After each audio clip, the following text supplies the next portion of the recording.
There are worlds out there where the sky is burning, where the seas asleep and the rivers dream. People made of smoke, cities made of song.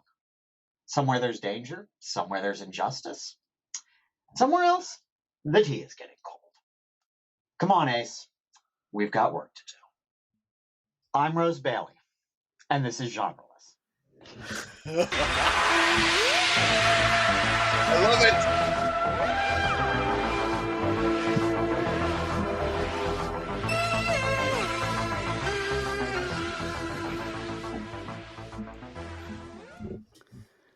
Hello and welcome to Genreless, where we're doing one more extra Seventh Doctor episode because we can't stop talking about the Seventh Doctor. But Eddie, this is the worst run of the classic Doctor Who. You can get the hell out of my podcast right now. Yeah, this season is one of the best seasons of Classic Who. You can see the problems, but yeah, this is the season where you've got Ace and the Doctor in the form everyone remembers them as. Yeah. Mhm. And my favorite version of them. Yes. And I think this is one of the defining seasons from the series from here onward. I love that you have, without knowing what we've recorded, succinctly summarized what Chris and I What we took said. 3 hours to come to over the previous 2 episodes. How there would be no modern iteration of Who how it is without this season of Doctor Who at all. Definitely. There are, when you look at Davies' relaunch, there are things from the classic series that you can point right at. Yep. And one of them is this season. One of the things that you can see in the 2005 relaunch, you can see elements of a lot of previous seasons in Doctors. And this season has several episodes that do that. The Doctor breaking Ace's... Actually, I'm going to skip forward for this next paragraph to Moffat. But the Doctor breaking Ace's faith in him to trap Fenric Mm-hmm. is 100% an 11th Doctor to Amy move. Yeah. So, yeah, but as going back to 2005, you've got a companion with a life Mm-hmm. and friends back home. Mm-hmm. Others had mentioned it. Tegan talks a fair amount about people in her life. We got to see Tegan's aunt too. Yeah, but you don't go going back to Perryvale in this episode is fundamentally the same kind of thing that we had with basically every TV companion after this, in some form or another. And especially with Doctor and with the 9th and 10th Doctor and Rose. Kind of weird to say that name on the air. But, right. Not complaining that there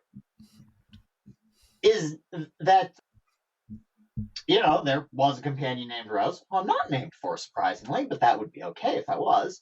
And now you've got a trans girl named Rose. Mm-hmm. Which is pretty awesome from my perspective. Yeah. But anyway, this episode going back to Perryvale is a lot like going back to the Powell Estates. The kinds of threats they face throughout this season are very 2005 kinds of threats. Yeah. I'm trying to think of one that wouldn't be that wouldn't be out of play, or that one threat that would be out of place from this season, and I can't think of any of them. I mean, honestly, and we talked about this a little bit, is that season 26 really is kind of a season 0 RTD. A lot of things you say, for example, I mean, it has the RTD style of mashup, where you like they'll take Arthurian knights and mash it up with unit. There we go. Yeah. That's take a new thing and a classic thing and shove them together. The let's take a historical trip that also secretly it tells you something about one of your companions' inner lives. You know, Ghostlight. And then Curse of Fenric is the Doctor being kind of a manipulative jerk and making it seem like he has it all together, but in fact, we as the audience realize he's making up as he goes along, which is Curse of Fenric / the Pandorica opens effectively. Yeah. And then this one is probably the most, because there's this idea that the traditional Doctor Who companion now is a young girl from modern day London, but really in the classic era, there's, as far as I know, there's only 2 characters that fit that mold, which is Sarah Jane and Ace. What about Polly? But what? What about poor Polly? Polly was right. a young girl from London, if I'm not mistaken. You're right. Polly does also qualify. Zoe, does Zoe qualify? I don't think so. No, I wasn't Zoe from the 25th century. So technically, she was a young, brilliant scientist. But she wasn't from London. True. Right. No, that's Zoe. Wasn't she from the Wheel in Space? There's another girl from the first Doctor era. She had a black flat cap. Dodo, that's what I'm thinking of. I think Dodo does count. I'm trying to remember specifically where she's from, but she's still, like, all of them, ultimately, the arc was get back to London and then you pretty much get off the ship. Right.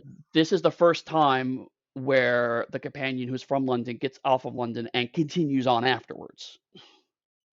Yeah, and I think this might be the first, Ace might be the first companion who refers to the TARDIS as home.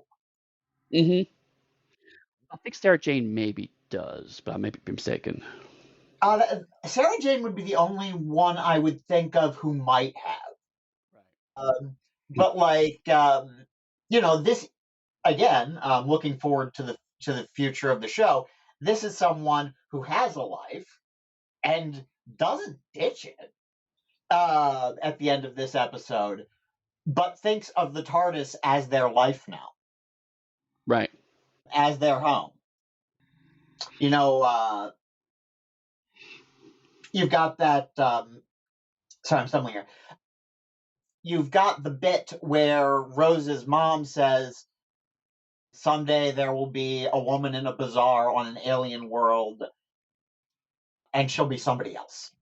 Yeah. She says that to Rose. And this is kind of, not explicitly, but this is where Ace goes and does that.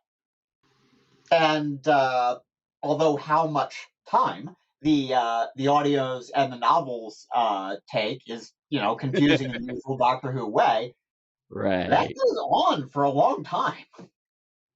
The Ace travels with the Doctor, I'd say, at least as much as any other TV companion. Right, and it's interesting because, I mean, obviously the show was canceled unbeknownst to anybody until they were in the middle of recording this serial. So they had plans for Ace after this, but even within the context of that, right? Like, for the 2005 version of the series, Rose and other companions ultimately come and go from modern day Earth, which is really modern day London. Occasionally Cardiff, dressed as London. But there's something that always draws them back. Their characters or connections or whatever to draw them back. What's fascinating about Ace in Survival is that she's like, hey, I'd like to see my friends, although that happens off screen. She goes to see her friends. She has a venture and goes, you know what? Nah. And just bails, right? Whereas, again, Sarah Jane being the biggest example, she does eventually say, I want to go home. And then the doctor's like, okay, cool. I got called to Gallifrey, and Sarah's like, oh no, I gotta go see Gallifrey, right? That's the closest we ever got in classic era to something like that, where it's like Sarah's like, maybe I would go, maybe I would keep traveling with you because I have to see that part at least. And then she gets dumped off in some place that's not even Croydon, as we learn, which is but I think it has to be the yardstick for the longest running gag to have her dropped off in Croydon and have her bitch about that literally like 4 decades later. but I mean, I think also to your point is that this is the only season where a companion has an actual character arc, which is something that becomes very prominent in the new series. Yeah, good point. That was one of the objectives of the Andrew Cartmel and the crew when they wrote it, is they wanted to add the mystery back to the Doctor. And by doing that, they had to shift focus, and they focused all that on the companion, which is why you get the development of the character how we do. And for the cancellation piece, Cartmel found out it was going to be canceled when they were sort of recording the first episode. And he quickly wrote the epic speech that you just read and gave it to McCoy to do. So he knew it was coming and did that so he could have a capstone for all the fans and still to allude that the show's not over. We just don't get to see the adventures they're having. Right. Yeah. Actually, the way that speech is on screen, it was probably ADR, right? Yeah, it was. Like, they probably had, and correct me if I'm wrong, I just haven't seen anything about this. That was probably something they had McCoy do in the studio a week or so later, right? In the when doing ADR. But I'm not sure about that. I think what happens. It's been a while since I've read the document or watched documentary on this, but I think what happened was, I think we're both right. In fact, that Cartman was happening, and so he's like, okay, I want you to go walk in that direction, talk to each other, and then Cartmel was writing the speech, and it's like, just so you know, kind of roughly how long it's going to be and what we're talking about, so you can get a sense of what kind of body gestures to make. And then they brought McCoy in later to ADR the dialogue when they were putting it together for post production. So it's a little bit of both in that regard, but it was very fast. It was very clearly tacked on, and I mean, good on Cartmel, because it would have been very easy to have done something like, okay, I'm going to leave Ace here and go on by myself, right? That could have been an extremely easy decision to make. It was good on Cartmel or for integrity purposes, like, no, Ace wouldn't do that, even though we're ending here, and that would be easy to do. Let's do the right thing. And that led to the Wilderness Years of spinoffs. Except for the Fox movie that then jettisoned all that and had the Doctor by himself. Yes, but the Doctor was also much older, and the Doctor doesn't age fast. Right. So clearly, hundreds of years later, because he's forgotten that submachine guns hurt. But also, if you want to say that, we could look at Tennant, who says he's 900, and we know at this point the Doctor should be 900. So maybe they aged too fast. I mean, well, yeah, it clearly happens in fits and starts. I really enjoyed the line to the Fifth Doctor when he returns. You're older. So are you. Yes. It's a great dodge for that whole thing. Also, I mean, like, this is just fan stuff, but the after the whole thing with survival, it's quite possible that Seven just didn't want to take Ace on the ferrying the Master's remains run. Like, I mean, it's fairly clear at the beginning, even though the Doctor is surprised by the specific incident, it's fairly clear that the Master's definitely going to pull something here. Right. Seven knows it there. So yeah. Actually, I think the 5 to 15 minutes that McCoy is in the TV movie are very accurately Seventh Doctor. Oh yeah. And several of the people who worked on that have said that the BBC wanted to use 4. Now, this was before the actual script was written, but when when the licensing deal was in its long period of hell, the BBC wanted to start with 4 regenerating into the new Doctor for the new series, because they figured that Americans mostly hadn't seen the 7th Doctor yet. It's an interesting point. So yeah. So anyway, but like about this episode, there's actually one other relation I want. Well, maybe 2, but the one of the things that I wanted to talk about is that this is also a very 3rd Doctor story and a very or Delgado Master story. You have a different introductory device. Mm-hmm. You have the more going back home thing. It's not a unit story, but like, what have we got here? We've got a strange phenomenon making people disappear one by one. The Doctor seems to be looking at the wrong thing. We go along. When the Doctor gets to the Cat People planet, the Master has been doing this all along. Which is, that's how the Master shows up in so many.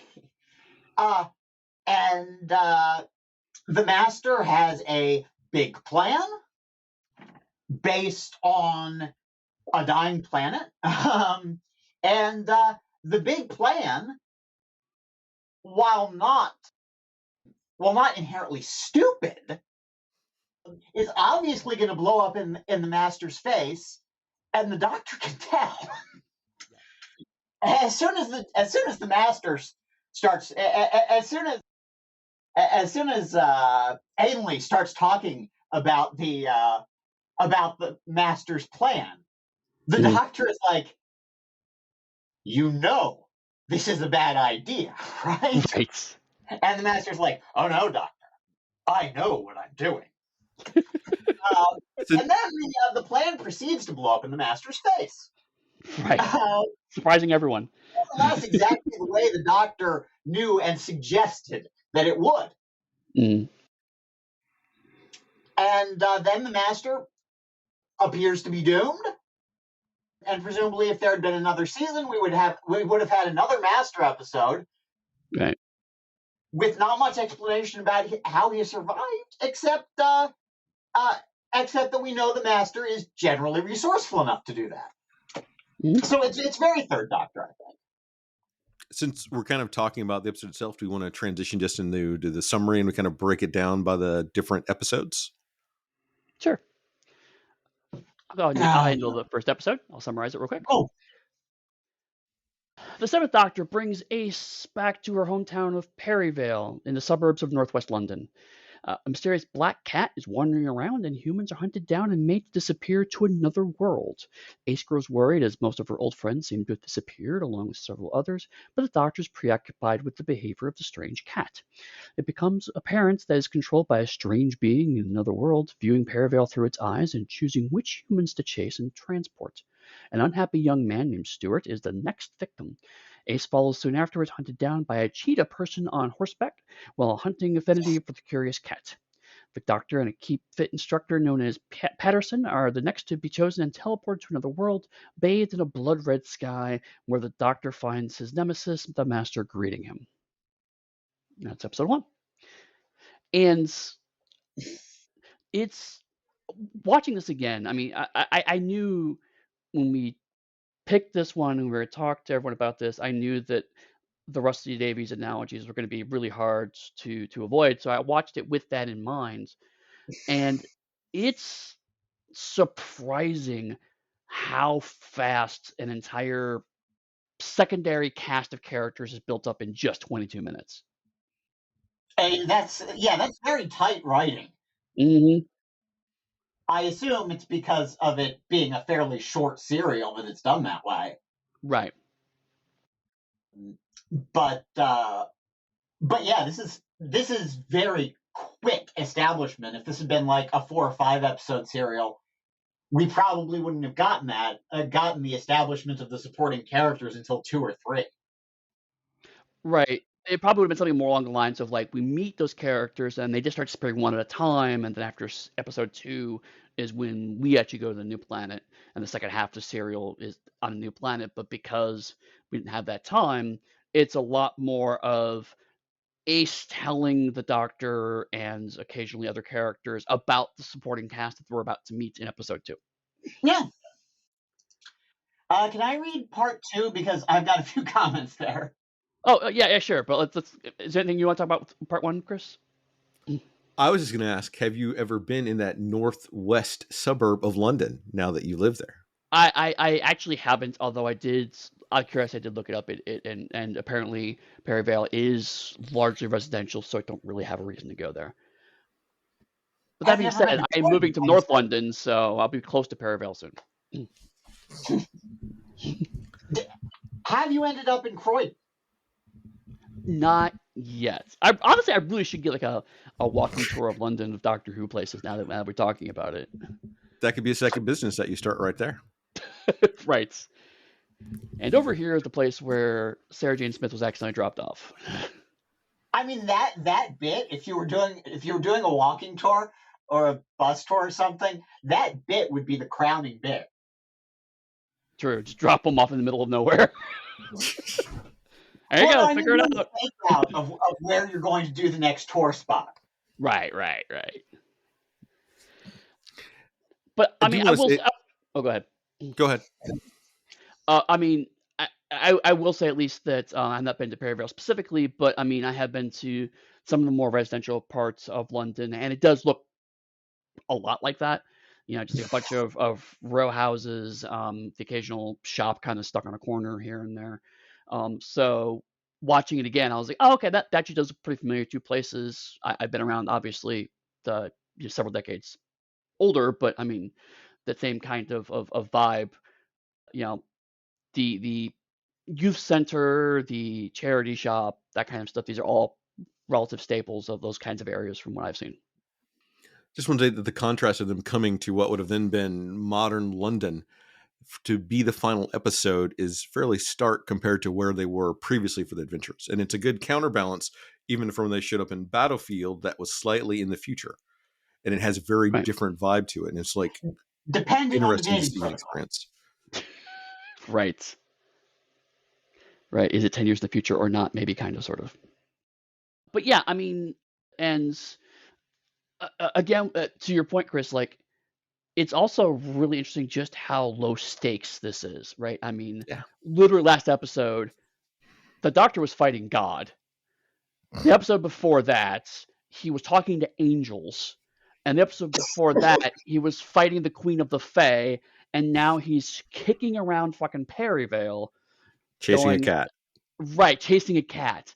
And this is one of those times where one reason I love season 26 is because like Star Wars is a great story on its own. Don't get me wrong. You can watch it in isolation. I've watched it in isolation. It's great. But watching it as the end of season 26, you kind of get the vibe of like he's lost it a bit. You know, it's like he's had a really rough few serials, and now he's chasing a cat. And so when Ace is going, you see conspiracies everywhere. We as the audience know obviously it's not true because that's what the show's not like that. But there's that half second of like, well, maybe she's got a point because we have seen some shit in this season. Yeah. All right. Anything else about episode 1 before we move on? No. All right, Rose, go ahead. The Tremass Master is evidently unwell. His eyes and mouth show feline characteristics, and he uses the black cat, a kitling, to create a dimensional bridge for the cheetah people to hunt prey on Earth. This is Delgado Master here. His reasons are unclear. He seems keen to keep the cheetah people occupied. He tells the Doctor the planet is alive and has a bewitching influence. The Indigenes bred the Kitlings and had a great civilization then regressed into animals, which, when you think about cats, that's probably more fun for them. The master is beginning to show changes and needs the doctor's help to escape. Ace has seen some of her friends, Shrila and Midge, hiding in the woods with a young man called Derek. The planet is clearly dangerous. Yes. The Time Lord deduces that they are an ancient dying planet. A cheetah person hunts and kills a terrified milkman, prompting a cheetah pack to attack the doctor. Again, we see this a lot more in other Doctors than in 7. Yeah. A cheetah... Oh, that was Milkman again. During the fight, Midge kills one cheetah person and Ace injures another, called Kara. Ace forms an attachment to her and tends her injuries. Ace is both fulfilling the role of the companion here, and come on, Ace is gay. Right. Ace, Kara is intrigued by Captain Soren's shiny cap insignia, which Ace has on her jacket, and gently paws at it. This worries the doctor. He says that the only way they can return to Earth is if one of them turns into a cheetah person and brings his prey home. That happens with Midge, and the Master uses him to return to Earth. Kara appears again, and Ace's eyes change as she begins to transform into a cheetah herself. So, I don't want to push this part of my headcanon too far, but have you ever seen Ace relate to a male supporting character? In The Curse of Fenric, her attempt at seduction is bizarre. Yes. And here, she is doing the thing that every companion will do, although especially Rose, Donna, and Rory. But she's doing the thing where she makes friends with an unlikely supporting cast member. Right.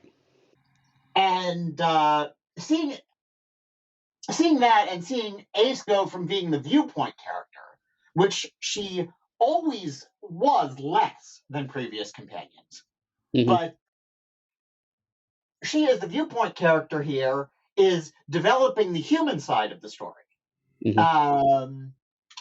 which, again, that's something we see a lot later. It's something we see all throughout this season. Right. And now that I think about it, it's also what Sarah Jane used to do. Yeah. Sarah, this isn't a doctor who can't talk to people,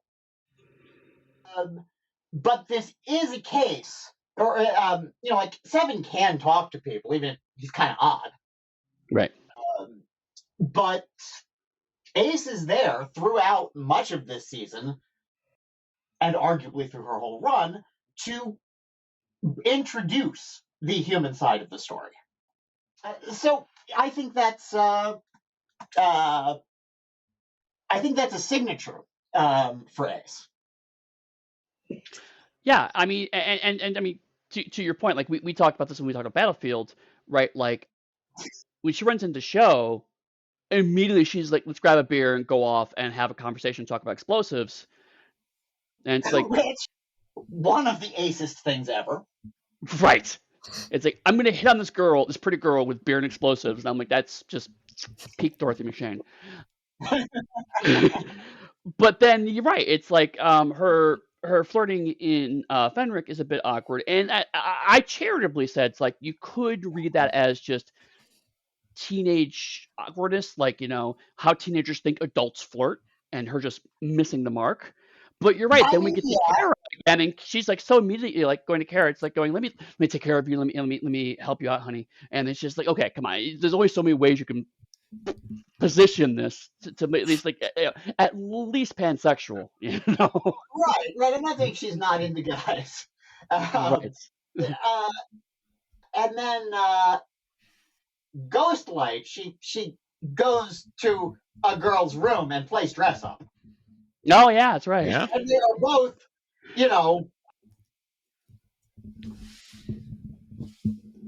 grown-up like people. Right.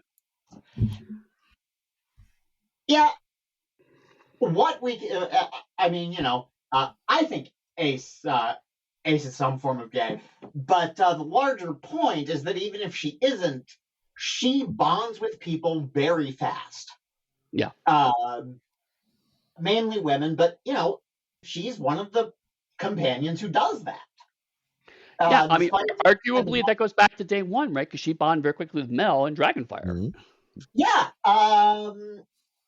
exactly. That's another person who was fairly interested in the subject of blowing things up. I mean, you don't expect that from a computer programmer necessarily, or at least you didn't in the 80s. I'll say I do now, but yes. I mean, that's you only get a bit of it, but that's kind of a new side to Mel. Yeah. They go back to Ace's tiny room, and Ace starts talking about bombs and how bombs can solve their problem.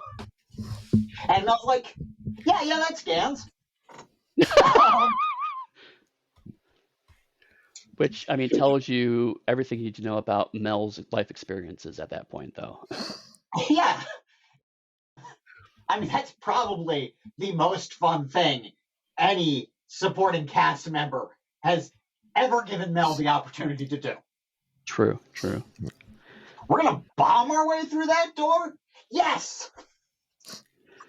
Huh, just scream monkey. So I do want to take a step because we, for bizarre reasons, we've actually never covered Anthony Ainley's story yet. Oh! It's weird. It's just the way these choices came about. We just haven't really hit one of his stories.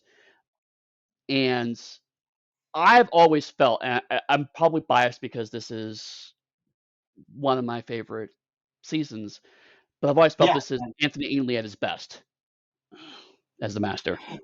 Yeah, and I think you've got the benefit here of him having had a long run as the Master at this point. Yeah. I'm sure that nobody has, definitely nobody has more episodes as the Master, except possibly Delgado. But yeah, I think only because those 70s seasons were just really long. I think it may be the only reason why. And he was in so many of them, they thought he was a permanent cast member. Right. I mean, basically was his first year. And that caused him problems getting other work because he wasn't really a permanent cast member and everyone thought that he was. Yeah. He was like, please, this is not my show. Hire me for other things. So, but like Ainley is very experienced with the character at this point. Mm-hmm. And you can see that. He's very comfortable as the character to the point that you can see him playing his version of the Master, even when the Master is not at his instinctual best. Yeah. Well, this portrayal is almost vastly different than every other portrayal he had of the character up to this point. It's almost like he decided to stop trying to be over the top or being a pale imitation of Delgado and went a completely different direction. And it worked. I think it helps that writing him as his own character by now. Yeah, I mean that is written better, but also I think it's another case is that McCoy can match Delgado's tenor. Davidson is a very subtle actor, and so sometimes Ainley's kind of inadvertently acting Davidson a bit off the screen by being a little over the top and kind of overwhelming Davidson's performance a bit, whereas McCoy can match bombast to bombast, and I think that both helps smooth Ainley's performance out, but also to your point, Rose, he also has better writing and also has much more experience here. So there's a bit of it's frankly just a unique situation for Ainley to be in because I don't think he was ever in any of the Colin Baker stories, was he? He was. There was a one with the Ronnie and the Master. Oh, right, but the Ronnie was there, so there wasn't really a time to have the two of them go on. That's actually a a really good story. Just in general, the Ronnie stuff is far better than you would think from her character concept. But anyway, I'm just saying that 6 and the Ronnie come off really well. Right. And I think to go into 6 a little bit, but I mean, I think what happened with that one was they were kind of positioning Ronnie as kind of the 6 version of the Masters. The Master's there to kind of help carry the torch over for Ronnie. So there wasn't really a direct Master Doctor thing. So Collins' bombast was being matched by I forget her name already. Who played the Ronnie? Kate O'Mara. Thank you. O'Mara's just no selling that bombast, which is the best way to play it. McCoy brings a different kind of bombast. I'm sorry? I said that's what you want from a mad scientist. Right. Whereas McCoy brings a different kind of vibe to it. Again, he's a little more experienced, settled into his not quite master manipulator role thing.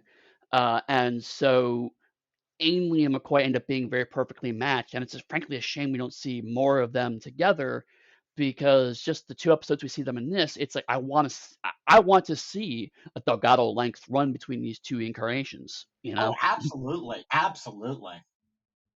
And that doesn't even happen much in the novels. Yeah.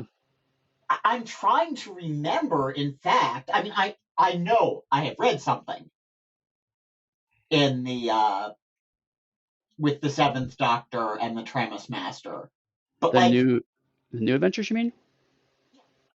The Virgin New Adventures. I feel like I've seen that, but no. Basically, it's something that no one really did much of.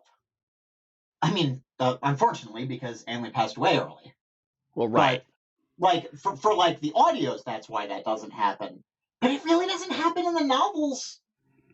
Look, I remember a lot of those novels, and I think it happened, but I don't remember. That I think says something. I don't know. Anyway, I'm agreeing with Eddie's point that this is something I wish we'd had more of from these actors, and failing that from these characters. Yeah, I'm doing a quick search, and bizarrely, he actually shows up more in the 8th Doctor novels than he does in the Virgin novels, which is... Well, I mean, in some ways, 8 is a character who demands the Master more, personality-wise. True.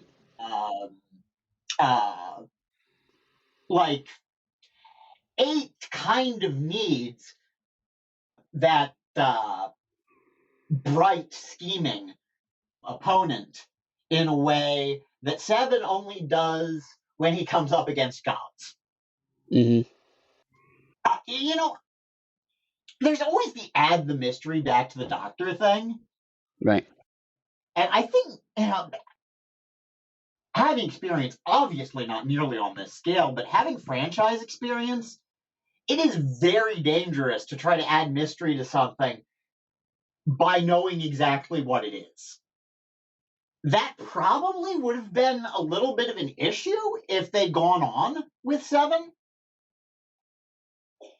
But this season it works perfectly because they're just starting to establish it. Right. Yeah, obviously, I've not been anywhere near this scale of a franchise. I've just, seen how that works and how it doesn't on the small scale. No, totally. I mean, to digress slightly into work stuff, I mean, you and I have both done that for our various vampire franchises on some level, right? It's here's this really well-known franchise. Now we need to pretend like there's new stuff that you don't know about. How do we make that work? I always came up with multiple possibilities there. Mm-hmm. But you can also really do it wrong. Where you play the mystery too long, even though you know the answer. Yeah. So in Evil Online, there was a space empress who was the heir to the throne of the space Catholics. Space Catholics. She had been killed. Right. But she was brought back to life in this secret facility, surrounded by scientists and politicians. And she grabs the throne again because apparently she's a telepath. The only one in the franchise. I don't think there even was one after her. But the reveal, which was a really good reveal that we just strung out too long, is that she's only telepathic with the people who were in the facility where she was resurrected. And, if you did something like that on Doctor Who, for a supporting character, a villain or something, I mean, I always thought that the Empress had a point. But, that's a character that you could have put against a version of the Doctor, but you can't play a mystery like that too long. She's dead again, by the way, as of about 6 years ago, I think. No. In a universe where no one can die. Yeah, like you do. But then the Daleks came in last year, so I don't really know where the lore is at on the franchise I used to work on. That's true. Yeah, so there's a play a mystery too long, and in the case, bringing it back to the Seventh Doctor, I don't know that necessarily happened,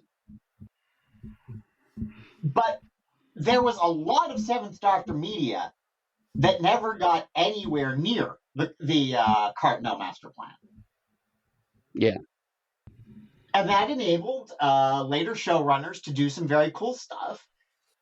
But at the same time, I just want those 2 more seasons, 1 more with Ace, that we were planning to get with, that they were planning to give us with 7. Because here, the writers have hit their stride. Mm-hmm. The actors have definitely hit their stride. Mm-hmm. And the serials are all about the right length for the stories they're telling. Mm-hmm. And while I'd call this the second best 7 Ace story, that's not because it's not really good. Oh, yeah. Curse of Fenric is my favorite because you have a class act villain there. Yeah. Who is established very quickly. Mm-hmm. You have someone who can stand against 7. And certainly here we see the Master do that. But like Fenric, right. You got this guy you just brought in, and he can stand against Sylvester McCoy. And that's both an acting and a writing thing that works really well. And the bringing the mystery back to the Doctor this season very nicely doesn't contradict it. It just means the Doctor has been at this, and we get this later in Chibnall. And by the way, I'm a fan of that mythology. But we get what I'm about to say. We get the same thing later. But we have this mystery added back to the Doctor that doesn't disorient you at all about who 7 is. Saying that the initial conversation about their previous chess game doesn't undermine your perception of who the 7th Doctor is. It just tells you don't know things about the Doctor. Right. And then we keep getting that up until the end. The little hints of the lonely god, to use a later epithet, don't undermine who 7 is. Really not any of the previous Doctors, but they don't contradict. It's not a this changes everything X-Men issue. It's here. There's some things you don't know about. And I really think that works well. And this is not quite the manipulator Doctor that we see in some other episodes. I think in some ways I'm going to say there's a separate trait for manipulation that we see here, which is as defining to the 7th Doctor's manipulation. He does things indirectly. He is just an indirect dude. And until he's possessed by the power of an alien planet in this episode, in this story, everything he does is indirect. Mm-hmm. Seven as a as written is great at that. And McCoy can just play that distracted, looking at the wrong thing. And it's important because, we know how Doctor Who works. But also, you don't see how that's going to work. What does the indirect thing the Doctor is working on do? Mm-hmm. That's Seven from the beginning, in a way. Oh gosh, I'm dominating the conversation. I'll finish up. That's Seven from the beginning, more than the manipulator being developed later. Right, and I mean, so some context that you don't understand is that we had not covered any season 24 or 25 stuff, but I've come out as kind of a season 24 apologist because I do feel like it's not inconsistent with the Seventh Doctor. Rather, it is Seventh Doctor growing into this role. Because even Time in the Rani, which I argue is, like you say, it's better than people give it credit for. But even in that, he has a plan. It's just that plan is lost under regeneration trauma, right? But anyway, Chris, did you have any thoughts about this episode?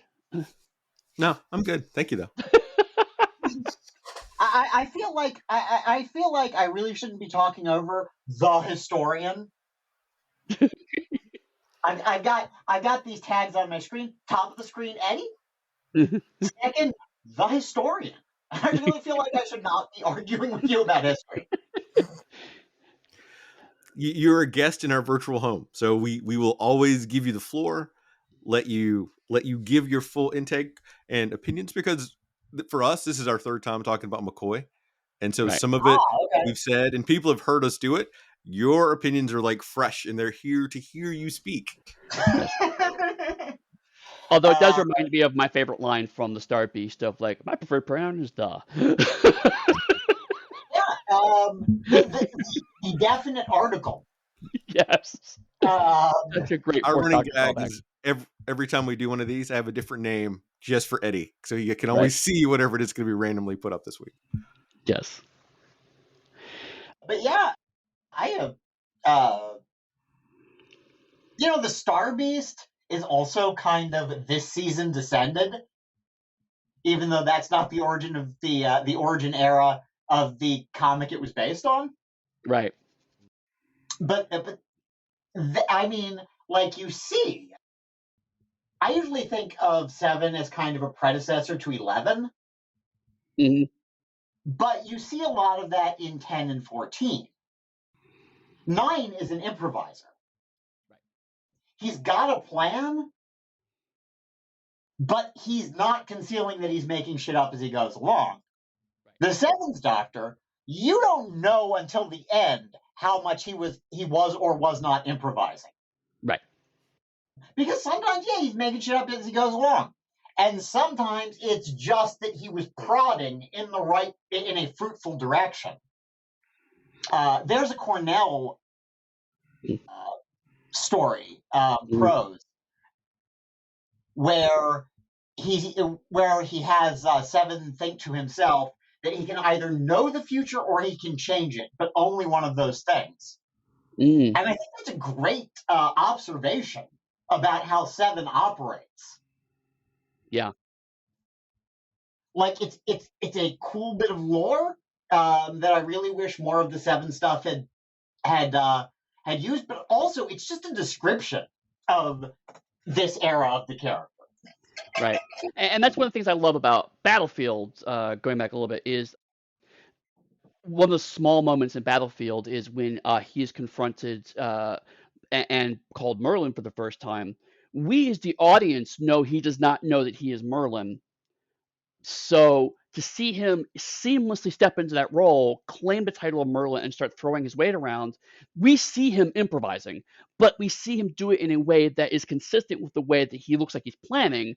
So it's a nice way to start the season off by saying you don't know which is which. It's a small little bit of world building that really, again, it was very clear Hartmell's thinking of this whole season as a unit, which I think is the first time outside of maybe the Key to Time, even that's debatable, someone really thought about a whole season as a unit. I don't count the Trial of a Time Lord because that's just. Ugh. I think Trial of the Time Lord tried to be thought of as a unit. It's not.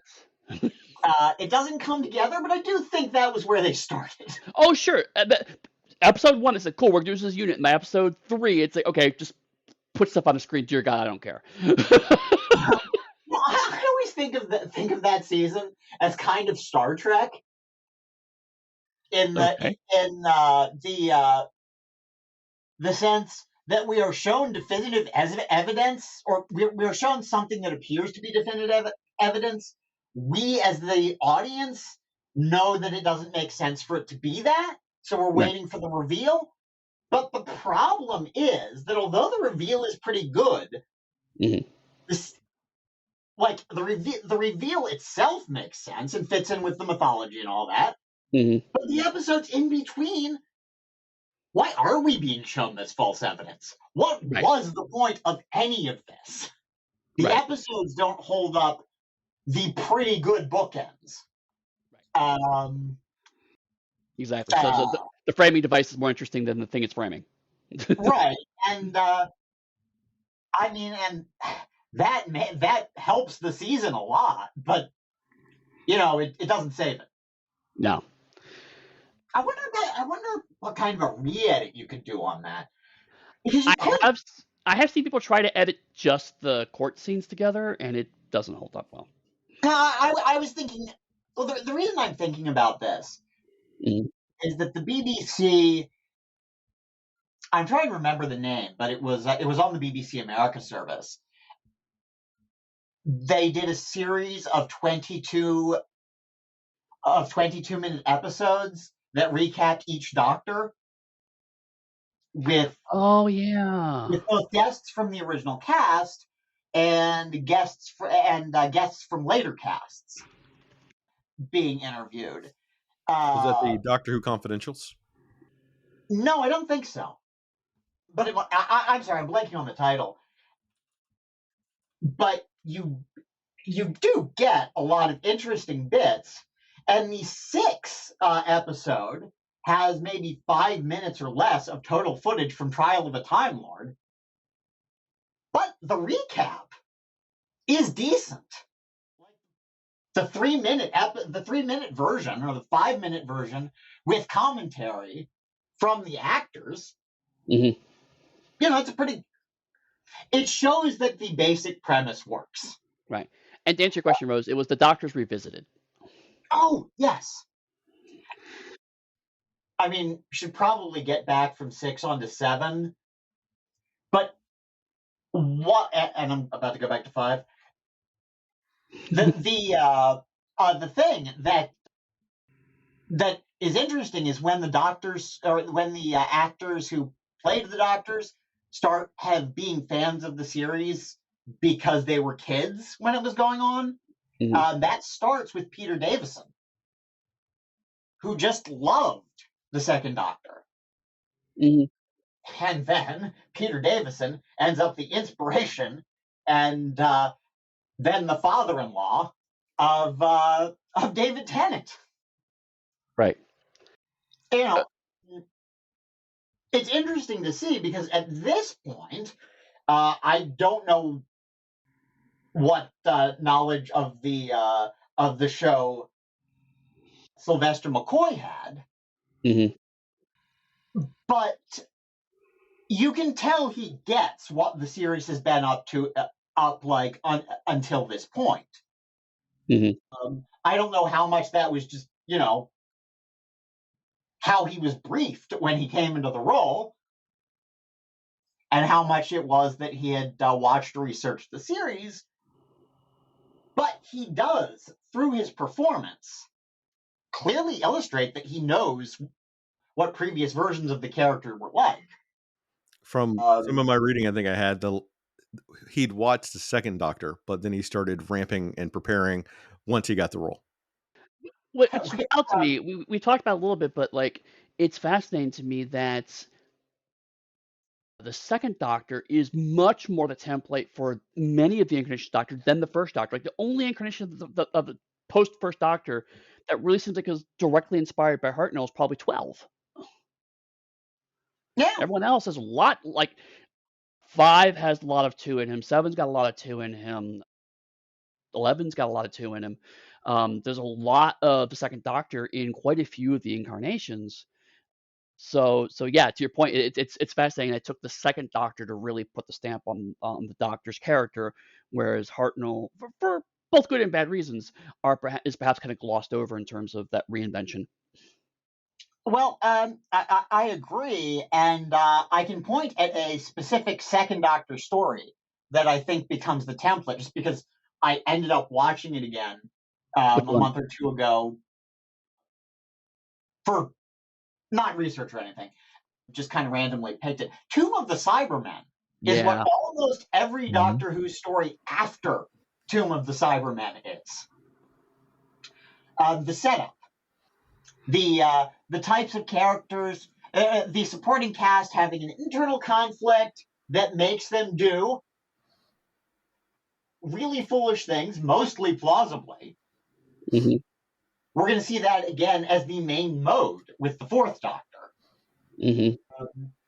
And, then it that format, that story sticks with, basically everything after. Including this episode. Although we don't have we don't have some middle-aged man who's very serious about his position in this one, which is also something that starts with Tomb of the Cybermen, I think. Right. But still, there's a lot of that. You could argue that's Patterson. the military guy that's like training all the toxic masculinity in the gym. Thank you. I was going to remark on is the fact that one aspect of the series that aged really well is Patterson is. If you wrote this today, it would have been a checklist of toxic masculinity traits. The fact it's done in '89, it's like shows you that this stuff's been around for a lot longer than people think it has. And it shows that even those kind of Doctor Who stock characters are very deliberately developed in really most of the stories, even the ones that aren't very good. Mm-hmm. There's a clear intention about those characters who seem to show up over and over. Right, exactly. But I mean, to your point, like I even made the comments that Curse of Fenric near the end becomes a Base Under Siege story. Because ultimately, if you put the vicar in the role of the person who takes his position too seriously, although it's a very inverted take on it, then yeah, it's pretty much Tomb of the or the Moon Base more accurately. It's pretty much the Moon Base redone just with vampires, and infinitely better already. Well, right. I mean, anything's better with vampires, as we well know. Oh yeah, sorry, hemivores. Oh, I love hemivores.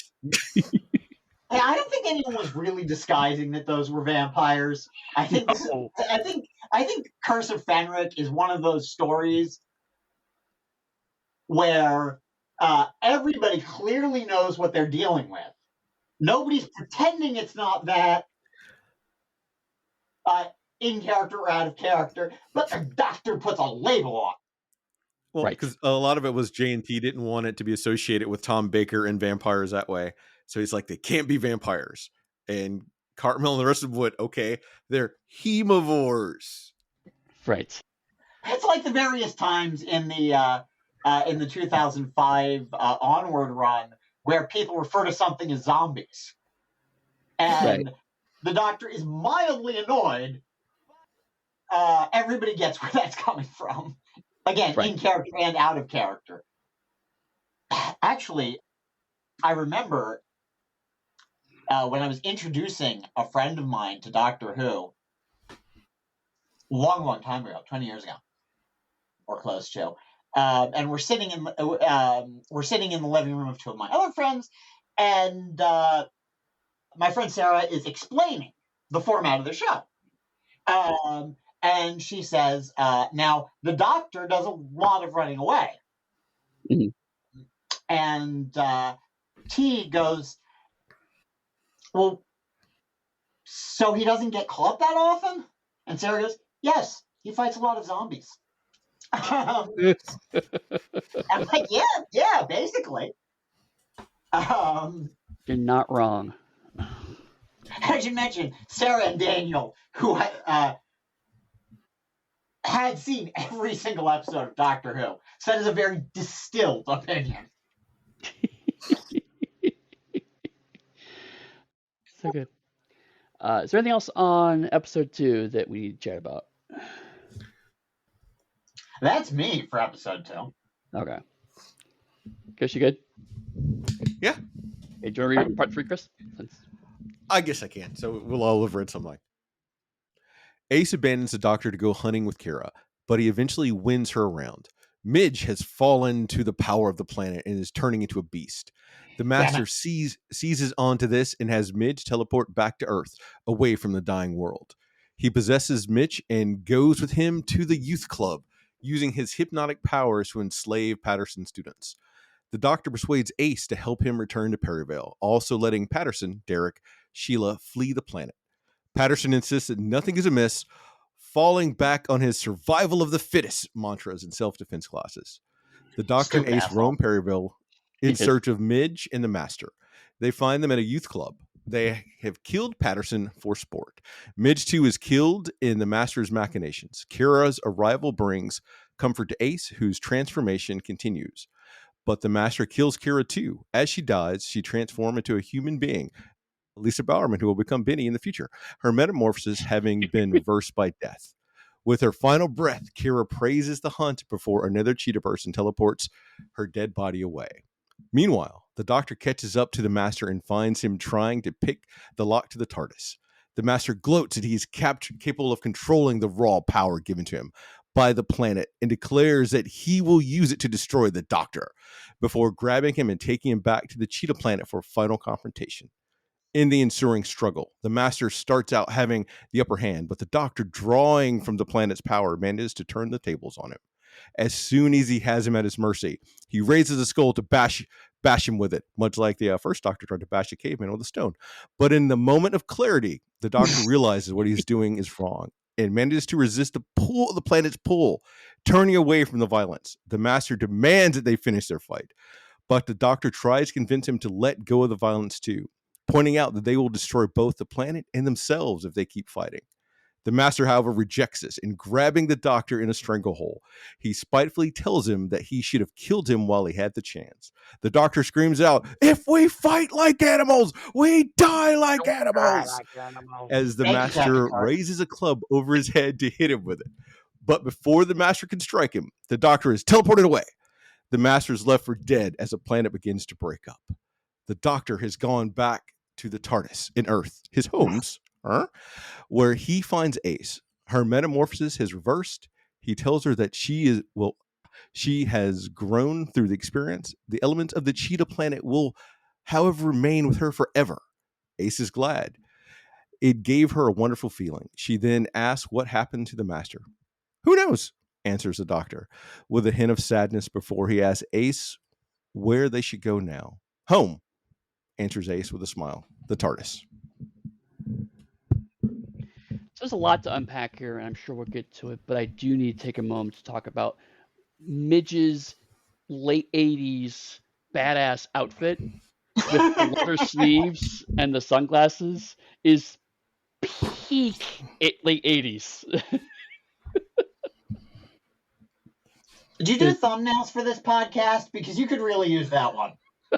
Sadly, we don't.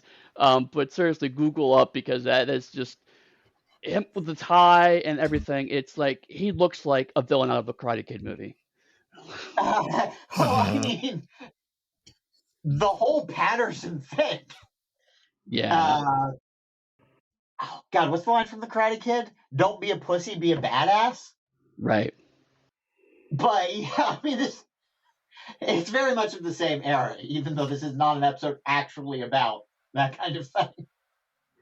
No, but one of the things that I do enjoy about Survival is it's kind of what's happening on a metatextual level, which is that Doctor Who has never been a show about this kind of macho solving of problems, right? It's always been a show about thinking through the problems. So it's neat that it kind of sets up, okay, let's set up the archetypal 80s badass character and then watch him completely fail. And so it's a nice little way of saying these kinds of characters do not do well in Doctor Who's universe. Oh yeah, they never do. If Even they're the not written by lovable Eric good guys, Saylor. like Well, right, yeah. but like you go back to Harry Sullivan, who is very charming and likable, but like punching never works out for him. Like it never does.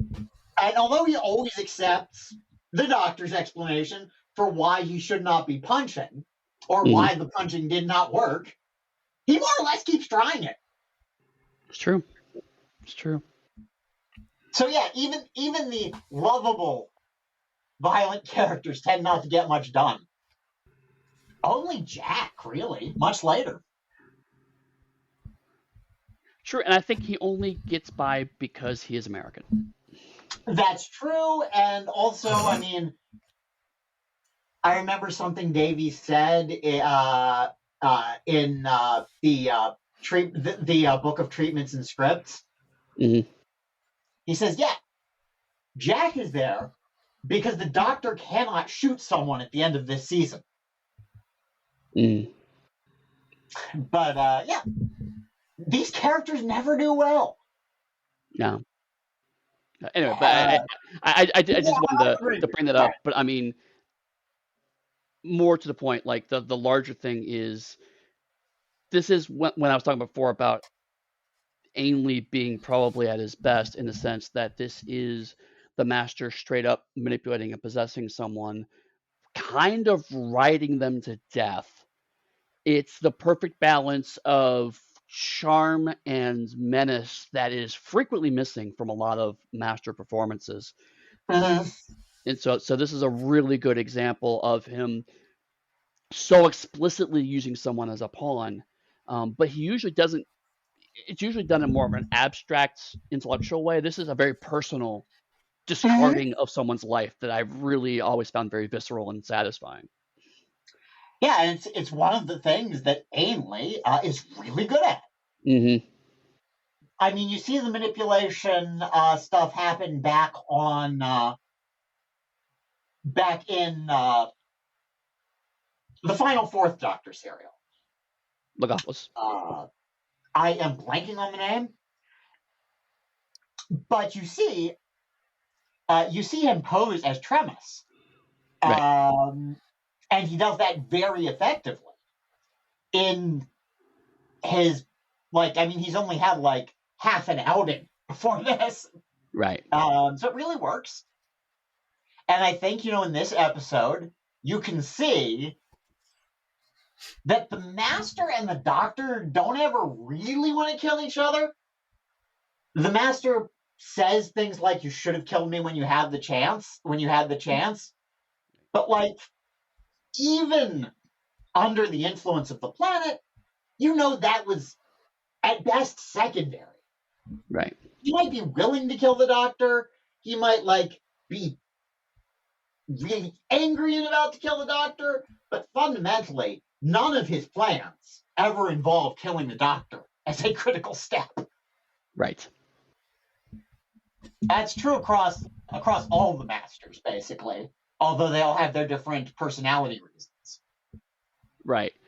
I mean, the Tim Doctor is probably the closest one to ever seriously consider that as a possibility, even though he turns away from it. But yeah. I mean, Delgado always just wanted to prove that he was smarter and correct. Right. Which, mood. I mean, I think most Doctor Who fans can relate to that. Right. So, a lot happens in this episode, frankly. Again, shows you how well paced this season is. That they're really got things sorted out. I did like the little bit of when Ace brings them home and is like, we're going home, and she appears next to the TARDIS. it's a neat little touch that gets paid off at the end of the episode. That's where she considers home. And of course, so when the Doctor does the same thing, he shows up at the exact same spot. It's a nice show don't tell moment that, frankly, classic Doctor Who doesn't always do very well. Yeah. This whole season is really good Ace episodes. Yeah. And this is kind of the send-off she needs. Obviously, next season would have been a more smoothly built-up exit for her. But, as ending on the coming home to the TARDIS thing is a really solid Ace character beat. Yeah. It does have the lingering thing of the Cheetah Planet will always be part of you, which is something weirdly I don't think any of the tie-in media has ever really picked up on. You'd think that'd be something to latch onto. How would you tell an aggressive cat person from regular Ace if she's not trying to claw people to death and eat them? Yeah, fair. Like, exactly how does that really change Ace, that she's got a bit of aggressive cat in her?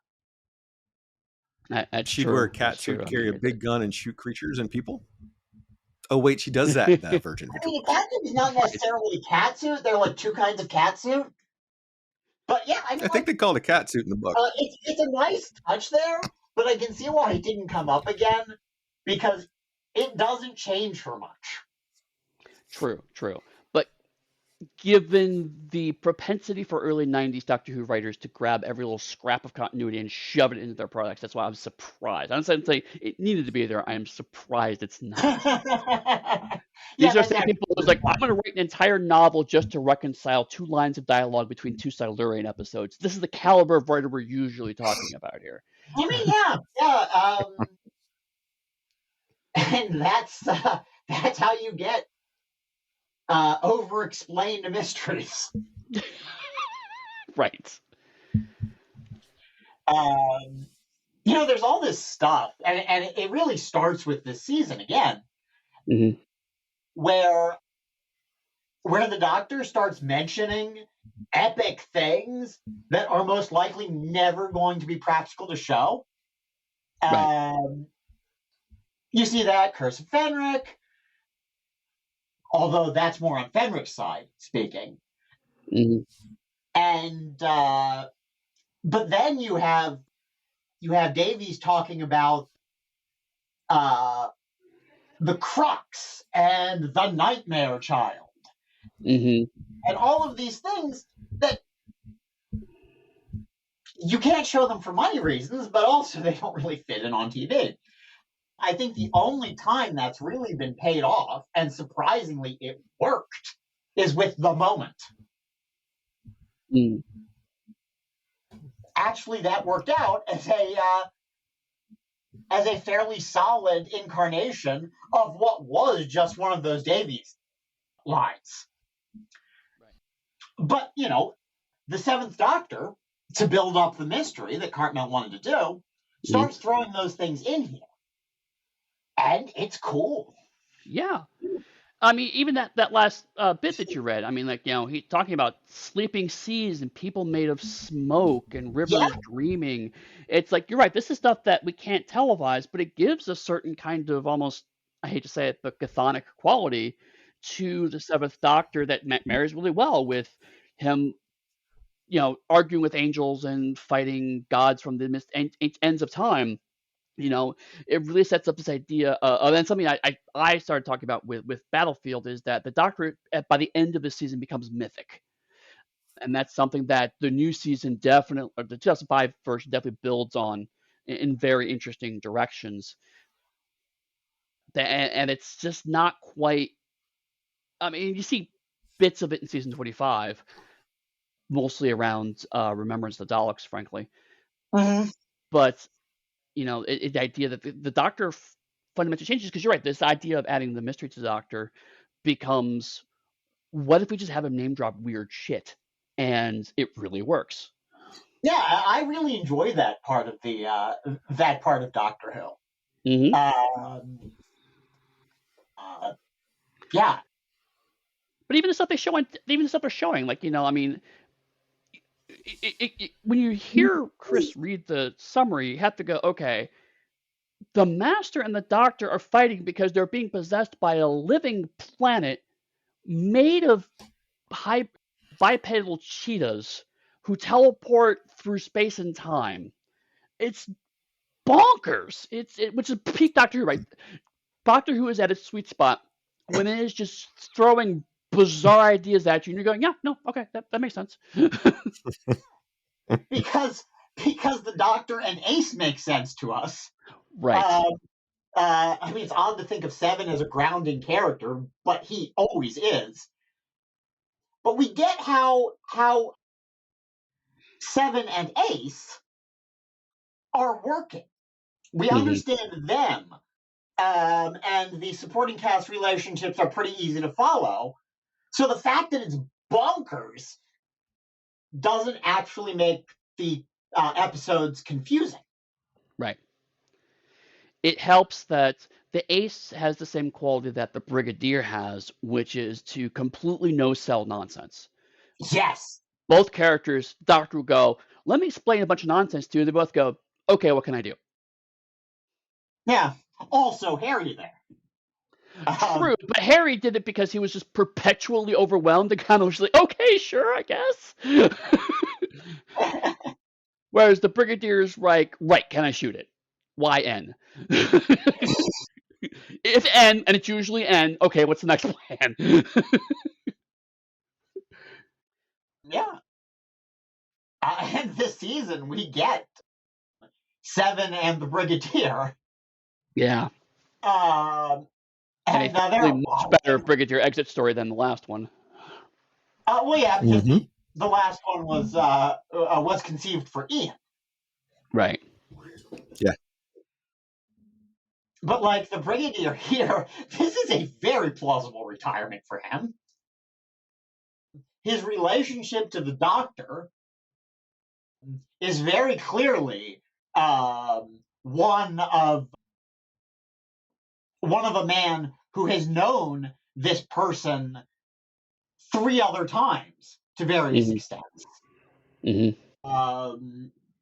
And like the Brigadier sees the Doctor in the very different Doctor because they were friends and co-workers. Right. But that's Battlefield. This is survival. Right. But it again, it shows you kind of an interesting arc to get back to survival in the sense that in Battlefields, especially Ace's discussion with the Brigadier, contradiction with the Brigadier, is that Ace didn't realize I can't always use bombs to solve problems. Yeah, I mean, that's something they have in common. Right. And by the time we get to survival, Ace is actively trying to emulate the Doctor, and we see that particularly in this episode with relationship with Kara. She's trying to use the Doctor's methods of connecting with someone. And interestingly, when Ace is being Ace with Kara in episode 2, they bonded really well. When Ace tries to be the Doctor with Kara in episode 3, Kara pushes her away a bit more. But and this is actually in the plan for next season and kind of happens in the New Adventures. Ace is the first of the companions who slowly grows into being the Doctor. We see that with Rose. We see that we see that with a lot of companions later. They Sarah exit Jane the does it by series herself. Well, having to some with extent Kanan become and the her. Doctor. Oh, I mean, perhaps the best line from the Doctor about that is 12 to Clara, where she says, so was I good? And the Doctor says, no, but you were an excellent Doctor. But that's kind of this thing. Some of the companions, and it happens the first time here, grow up to be, from the Doctor's mentoring or failure to mentor, they take on aspects of the Doctor's role, but don't stop being themselves. Right. the way we know the Doctor sometimes does themselves. Right. I mean, the only other characters that kind of approach this is Romana, but doesn't count because she's kind of already in Ursat's Doctor to begin with from day one, Mm-hmm. being a Time Lord. So that doesn't quite count. If anything, she has the opposite arc where she grows to becoming herself over her arc before she leaves. And Leela, because the Doctor's explicitly training her in the same way that we see the Doctor explicitly training Ace, except for Leela rejects pretty much immediately his approach to things and just says, nope, violence is definitely always the answer. Whereas Ace kind of goes, okay, violence is great, but maybe there are other options by the time we hit the survival. I think Ace sometimes. I think Ace gets to understand the difference between you accomplish a specific goal with explosives rather than, well, I've got some explosives, we should use them on everything. Right. I'm not sure how much that was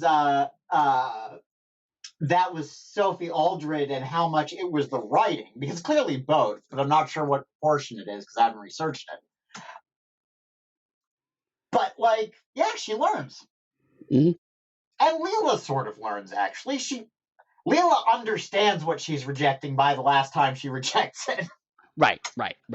It's not that she's doing it out of ignorance; she's doing it out of choice, which is still cool for Leela. It's a cool arc. It's just a very different arc. Whereas Ace is like, no, I want to be like you. Show me how. And then here we see again. If we had another season, we'd probably see this complete. But right now, we see her moving from my methods don't always work to I'm trying to apply the Doctor's methods, and arguably even Curse of Fenric, she's trying a different version of the Doctor's methods. Like I'm going to try to convince a soldier, but rather than baffle and bamboozle them, I'm going to try to use feminine wiles because that's a technique I know I have that you don't have in your arsenal. And wait, boys, forget it. Let me just collapse here accidentally because this is not working well.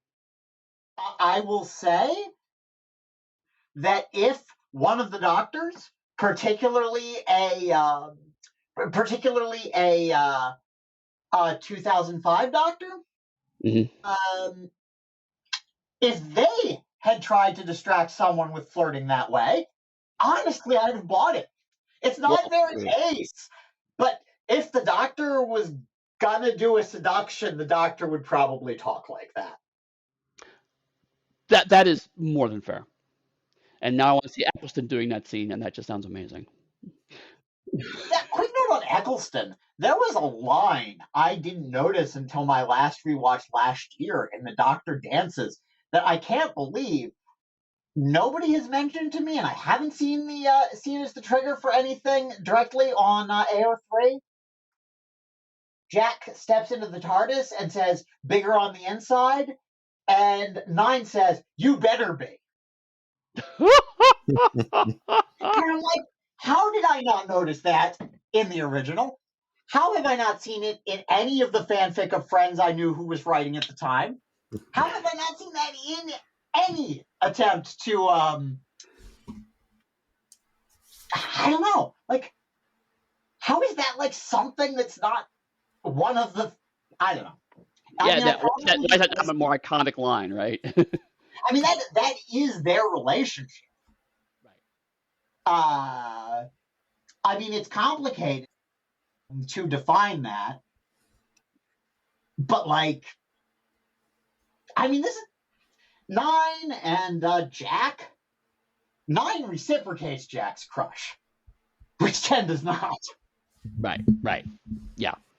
But anyway, yeah, just as a point on how some flirting works for the Doctor that would not work for the companions, and, Fenric, it's a good idea, flirt to distract the guard in that case.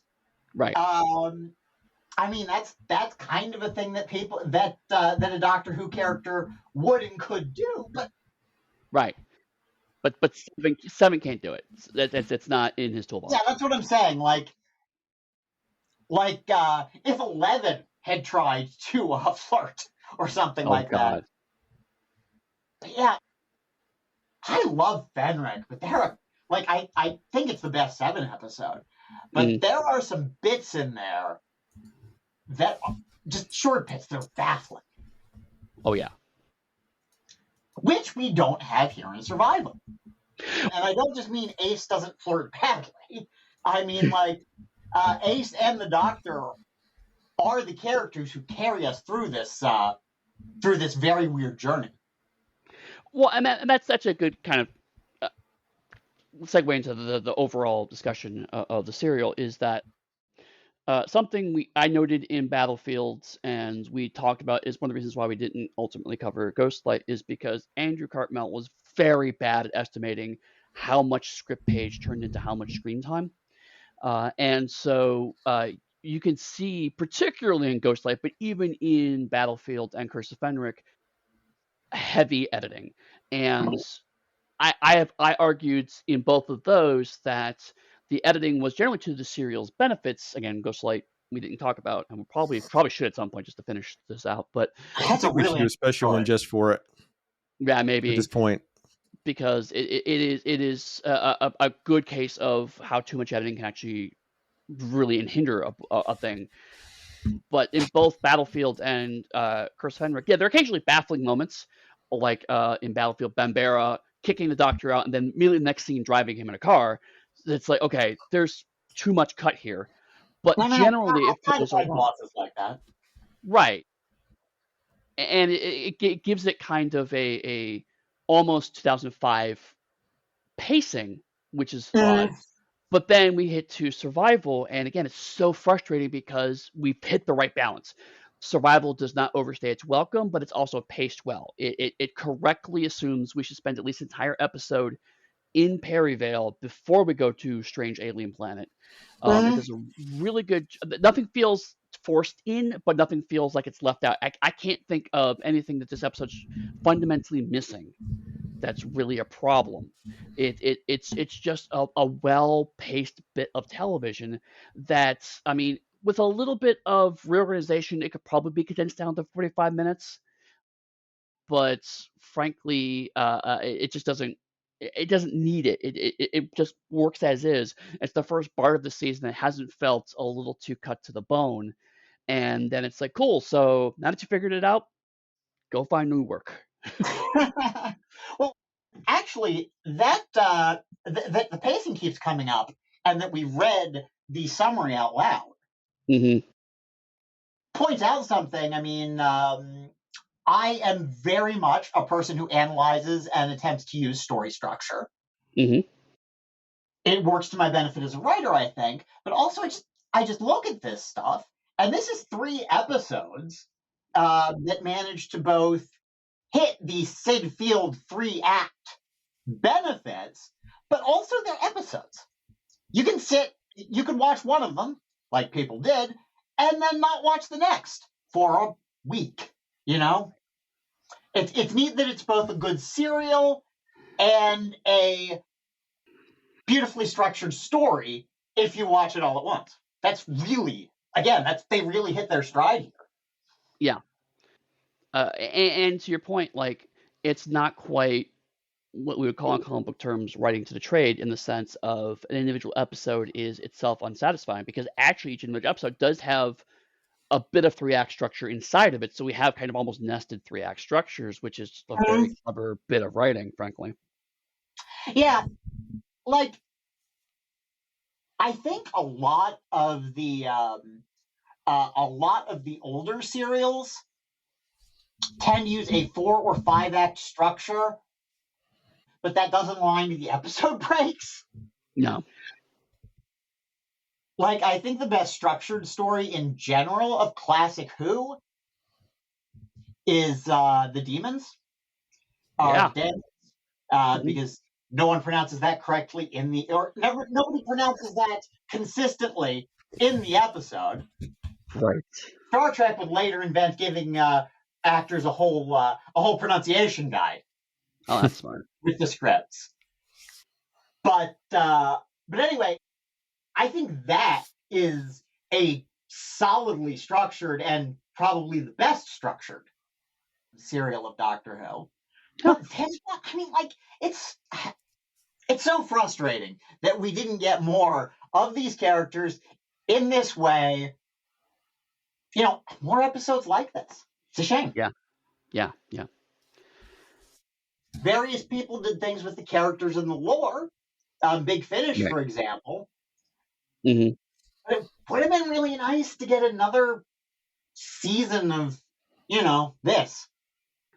Right, and it's pretty clear that that's what Russell T Davies is trying to do with the first season of 2005 show, right? Was okay, let's take survival conceptually and stretch it out to an entire season. Let's build up a cast of characters. Let's revisit them occasionally. Some characters, in retrospect, have been handled better than others, but still, the idea of having almost a soap opera style of these characters grow and change and evolve, and Rose comes back to them, and we see how she has evolved and changed through the viewpoints of these characters. That's something that very well could have been done with the Perryvale cast of characters. Yeah, it is. And I think, I think, I mean, there are particular things that are strong influences later. Seven, obviously. Also, Claremont's X-Men. Mm-hmm. And that's the reason I bring that up isn't a random note. It's because the soap opera element from this and from off-screen in Ghostlight, that's kind of developed with that comic book approach to it later. Right. Yeah, I would have liked more Perryvale episodes. I really would have. Yeah. Even though I know that ultimately the speculative plan was to have Ace go to the Time Lord Academy. I mean, wasn't that the plan, or did I get it wrong?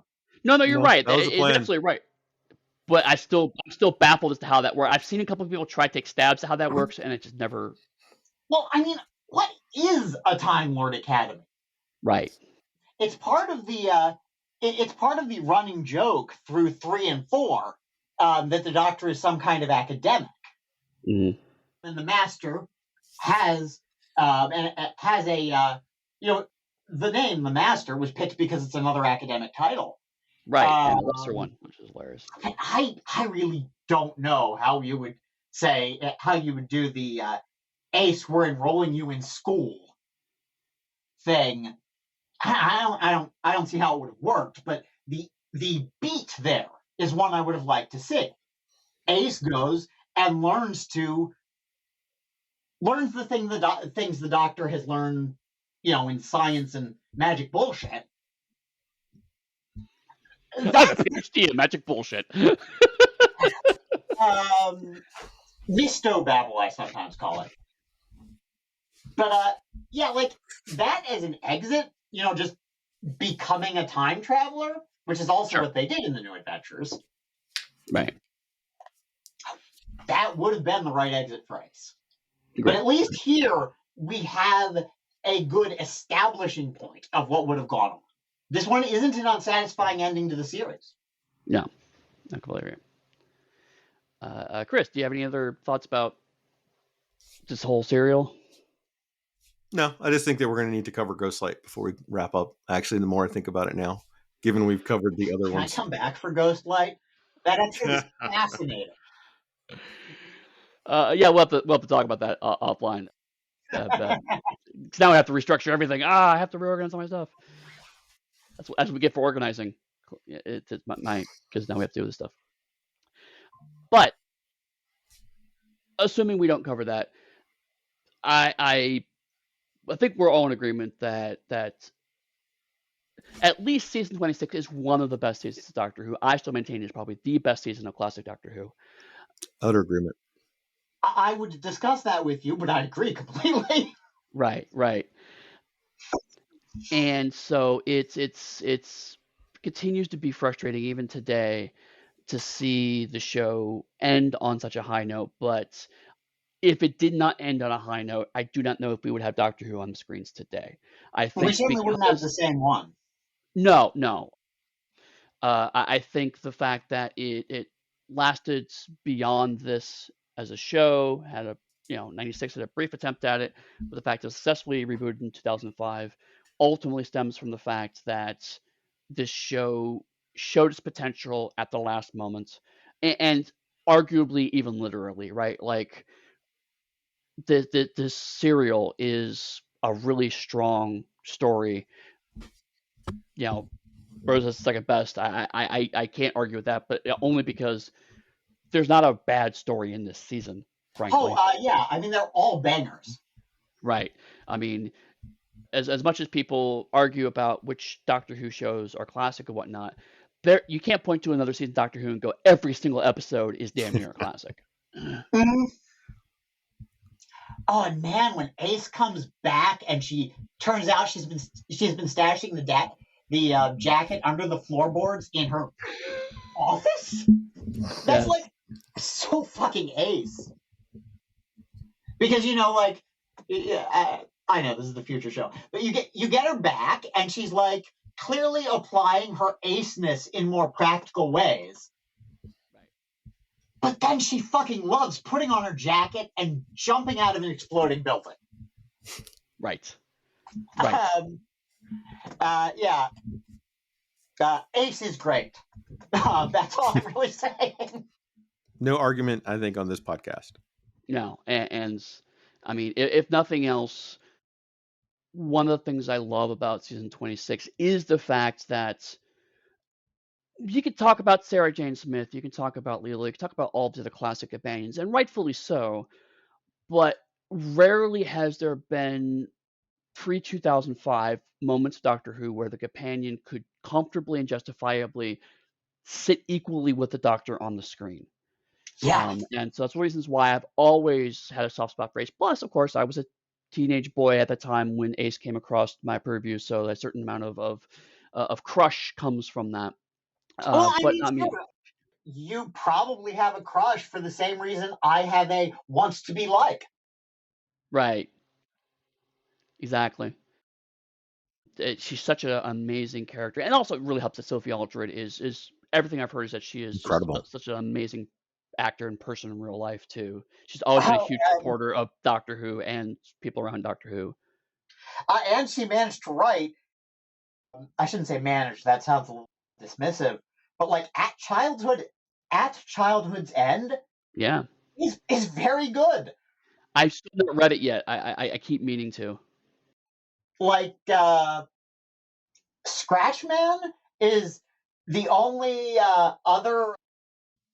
I mean, there have been a few novels by people involved with the show, but that and Scratchman are the ones where you see how well the performers understood their era. And Scratchman is just as fucking bonkers as Tom Baker is. Yeah, and you know what? I don't know how much of that Goss wrote, but I have seen a lot about the treatment and script that Baker and Ian Marter. Ian Marter. Wrote, which was basically the same kind of psychedelic. Mm-hmm. And I just okay. I'm talking about four. I'll wind this up quickly. But you can see Harry is absolutely at his dumbest in Scratchman. Yes. In a way that you can tell is Baker's affection for the character, and quite possibly that's what Martyr thought his character was like. Oh, that's absolutely true. But I say this to point out how at childhood's end is Aldred showing how well she understands the character she was playing. Yeah, I need to get on that, honestly. Yeah, it's very good. I didn't go through most of it as the audio, but the audio is very good. Did she read it? Aldred reads it. She's read one or two other of the 13 era books that I haven't listened to. Okay. But anyway, yeah. This season and then later on, both actors really get why this works. Yeah. And it's both excellent to see it as the last episode and very frustrating. 100%. That's absolutely how I feel, is that if it had to go, this is a great way to go. I mean, imagine if this show had ended on, like, I don't know, the Happiness Patrol, right? I mean, it's Yeah. I love Happiness Patrol, but it's not a high watermark, you know? I like most of the serials, but some of them are, some of them are classic to the Doctors that they are. Mhm. And this one is, I keep saying it, this is just Seven and Ace at the Seven and Acest parts of the, it's the right note to go out on. And the text on the back of my game, Beautiful Anomalies, which started as a Doctor Who game, is entirely inspired by this speech. Nice. I'm not going to go too far in plugging it, but like there are a few bits that were inspired directly, and the back cover text of that book is one of them, where I every bloody battlefield and perfect Christmas, and perhaps one turning into the other. You can see where I'm stealing from this. Yeah, absolutely. Yeah. Well, if there aren't any other closing thoughts about this, we can actually do the wrap up, and this gives you a chance to pitch your work where people can find you and embrace everything you do and to give you more money so you keep doing it. Oh, I love that. I am a writer. I love it when people give me attention, and so Beautiful Anomalies is kind of A Wrinkle in Time meets Doctor Who, and but it goes way beyond that. Yeah. And especially the second edition, which I'm writing right now with a collaborator, my most frequent collaborator, Audrey Whitman. Total fucking genius. But my current project is actually fiction, which I'm funding via my Patreon. It's a post-apocalyptic sort of diesel punk. But the point is that the machines conquered us, the vampires saved us, and our hero is a violent dropout. Catriona Saxon, and the serial, the name probably gives you a better idea than anything I just said. It's called Dirty Dracula Divas. Where can people find that stuff at? You can find the episodes come out in advance, and there are polls and stuff at patreon.com/Fantasy Heartbreaker. On a delay, they are posted to Scribble Hub, which is a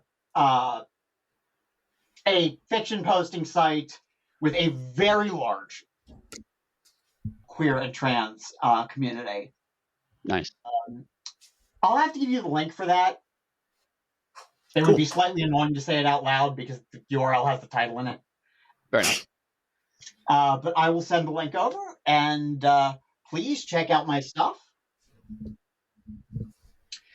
Enjoy my nonsense. And Chris, if people wanted to enjoy your nonsense, where would they find you? They can come to the Patreon. That's Darker Hughes. Actually, it's Harlem Unbound and Chris 5 on Patreon. You can come to the website, or the best place that I prefer you to come is a Discord, so you can constantly see the memes I'm sending at Eddy right now, repeatedly, to get him to acknowledge one of them. I'm continuing to no sell the memes. But if you're also looking for me, I also have a Patreon now. I've joined the Cool Kids Club. My Patreon is at Pug Steady, where I am releasing Pugmire fiction. So I have lots of, well, not lots of, I have one story out there, but I have more in the pipeworks planned, including my Sherlock Holmes / Jeeves and Wooster mashup with dogs. So I look forward to. But yes, if you want to talk to us about genre lists, feel free to come to Discord. We have a genre list channel. We talk about all sorts of stuff on the Darker Hue Discord. Rose, thank you very much for being on and for proving exactly why I wanted you on this show, because Thank you. always great to talk to you. Chris, I have a last thing I want to say to you. Is it Please airable? figure out which I know timeline that the you've got a lot historian of things is. to say, but can we air them in public Discord? Well, I mean, yeah, but seriously, write up the historian as a time traveler or time lord. Just please give us that character, because I'm sitting here looking at the label on the screen and listening to you talk about Doctor Who, and I'm like, we need to know how you would play this character. It is my video game handle for many things. Well, there you go. That tells me what kind of memes to send you if I run into you in a video game. And with that, we will maybe say goodbye to the Seventh Doctor era. We're not sure yet, but certainly. I mean, you really should do Ghostlight, whether I'm there or not. Right. But if nothing else, Chris and I do have some future plans to talk about some more Doctor Who stuff, but we will reveal those in the near future. But until then, we'll see you all next week. Well, thank you very much for having me on.